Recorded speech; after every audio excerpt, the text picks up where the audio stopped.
With how Logan Paul revealed that CoffeeZilla was a whistleblower who drew in the attention of the federal government to investigate the CryptoZoo team. This, Paul says, was by all appearances a deliberate attempt to advance a false narrative to the federal government. Okay, right off the bat, deliberate false accusations to the government come with very serious penalties, so that is a very heavy accusation made by Paul here.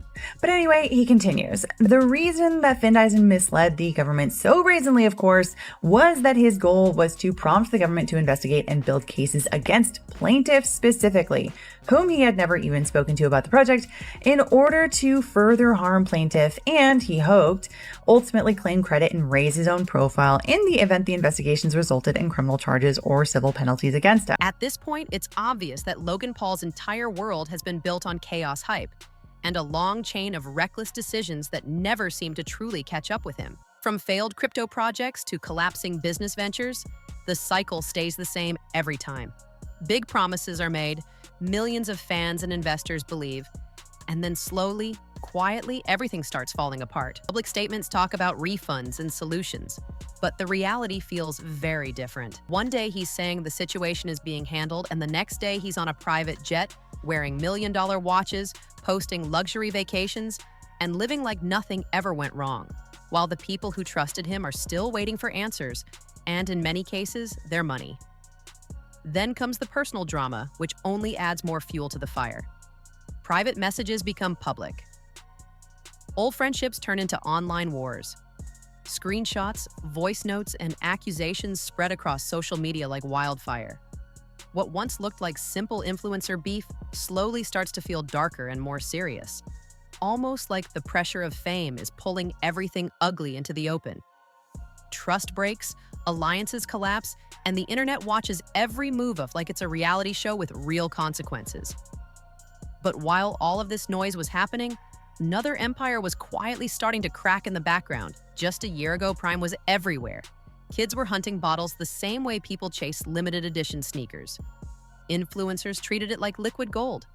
Stores couldn't keep it on shelves. Social media was flooded with unboxing videos, taste tests, and reactions. The internet was convinced it was the next billion-dollar drink brand, a product that would dominate shelves for years.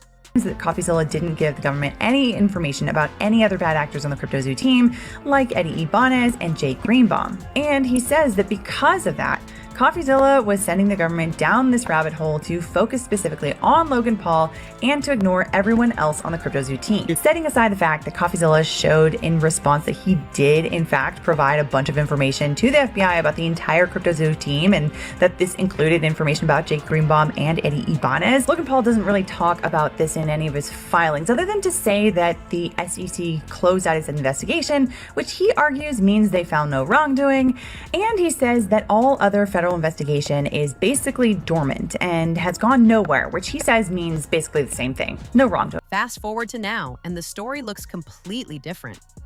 The hype has cooled, the excitement has faded. The same neon bottles that once caused chaos in stores are now sitting untouched, discounted, and forgotten.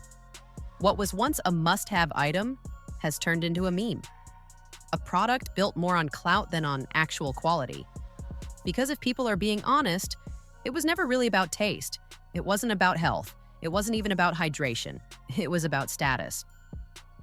Holding that bottle meant you were part of the trend, part of the moment, part of the culture. Validation wrapped in plastic. The launch strategy was brilliant, though. Limited supply, artificial scarcity. Just enough stock to create panic, just enough hype to make it feel exclusive. The same psychology behind streetwear drops, fast food celebrity collabs, and viral TikTok crazes. For a short time, it worked perfectly, but hype doesn't last forever. And once the excitement died down, the flaws became impossible to ignore. That's when the serious questions started. Parents, doctors, and even governments began asking why a drink heavily promoted by internet idols was being pushed so aggressively toward kids, especially when the energy version contained high levels of caffeine. Schools began banning it. Teachers reported students feeling dizzy, anxious, and unable to focus. Headlines started warning about heart risks and misleading labeling. What was once marketed as fun and trendy suddenly became part of a public health conversation. Behind the scenes, legal pressure started building. Consumer groups stepped in, lawyers began investigating. Accusations surfaced about confusing branding between hydration and energy versions, making it difficult for young audiences to tell the difference. To many, it didn't feel accidental.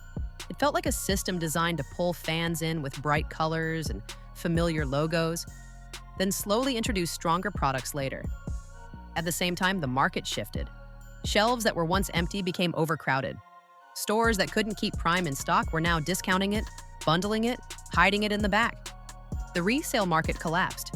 The trend moved on. And when the internet moves on, it does so without mercy. Memes replaced praise. Jokes replaced admiration. The product that once symbolized status became a punchline. All of this exposed a bigger issue: the transformation of influencers into corporations. When creators step beyond entertainment and into industries that affect real health and real money, the stakes change completely. A bad video disappoints people. A bad product can harm them. And as public trust began to fade, the image of the carefree, fun-loving internet star slowly shifted into something colder, more strategic, more corporate. The empire didn't fall in a single moment. It started to wobble. And once that image of perfection cracks, no amount of thumbnails, edits, or viral clips can fully hide what's underneath. Fans are no longer just watching for entertainment. They're questioning motives, ethics, and responsibility.